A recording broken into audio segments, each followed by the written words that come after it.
AP ముఖ్యమంత్రి చంద్రబాబు నాయుడు ఢిల్లీలో రహస్య పర్యటనపై ప్రజాశక్తి పత్రిక ఒక ఆసక్తికరమైన కథనాన్ని ఇచ్చింది. అందులో ఓటుకు నోటు కేసు భయంతోనే చంద్రబాబు ఈ పర్యటన చేశారని ఆ కథనం చెబుతోంది. తన మెడపై కత్తిలా వేలాడుతున్న ఓటుకు నోటు కేసు నుంచి బయటపడేందుకు ఆంధ్రప్రదేశ్ ముఖ్యమంత్రి తీవ్ర కసరత్తులు చేస్తున్నట్టు సమాచారం. ఇటీవల అమెరికా పర్యటన ముగించుకుని తిరిగి ఢిల్లీ చేరుకున్నప్పుడు మీడియాకు దొరకకుండా దాదాపు 7 గంటల పాటు మాయమైపోయిన ఉదంతం దీనికి మరింత ఊతమిస్తోంది. ఈ 7 గంటల సమయంలో ఆయన ఎవరిని కలిశారు, ఏ అంశాలు చర్చించారు అన్న ప్రజాశక్తి ఆరా తీయగా కొన్ని ఆసక్తికరమైన అంశాలు బయటపడ్డాయి.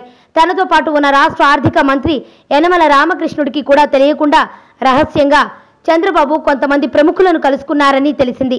ఈ నెల 12న అమెరికా నుండి తిరుగు ప్రయాణంలో ఢిల్లీ ఎయిర్పోర్టుకు వచ్చిన చంద్రబాబు అక్కడి నుండి ప్రత్యేక విమానంలో విజయవాడకు బయలుదేరాల్సి ఉంది.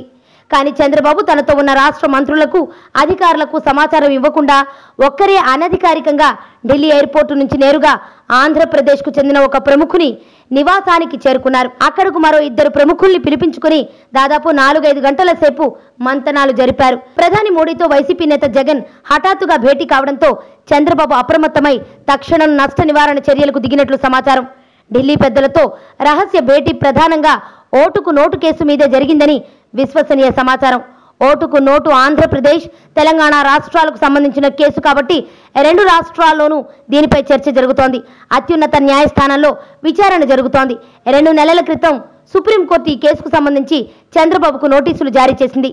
తగు వివరణ ఇవ్వాలని ఆదేశించింది. సుప్రీంకోర్టుకు సెలవులు ముగిసిన అనంతరం ఈ కేసుపై మళ్లీ విచారణ ప్రారంభమవుతుంది. మోడీ జగన్లతో భేటీతో అప్రమత్తం.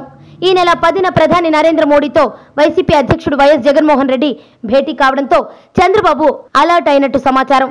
జగన్ గత ఏడాదిన్నరగా అపాయింట్మెంట్ కోరినా ససేమిరా అన్న మోడీ ఉన్నట్టుండి రాత్రికి రాత్రి అపాయింట్మెంట్ ఇచ్చారు. మోడీ పిలుపునందుకున్న జగన్ బృందం ఢిల్లీలో వాలిపోయారు. గంటకు పైగా జరిగిన ఈ సమావేశంలో తొలుత ఎంపీలతో కలిసి జగన్ రాష్ట్ర సమస్యలపై చర్చించారు. అనంతరం 45 నిమిషాలు మోడీతో జగన్ ఏకాంత భేటీ అయ్యారు. ఈ భేటీలో చంద్రబాబు అవినీతిపైన, ఓటుకు నోటు కేసు తదితర అంశాలపై ఫిర్యాదు చేసినట్టు సమాచారం.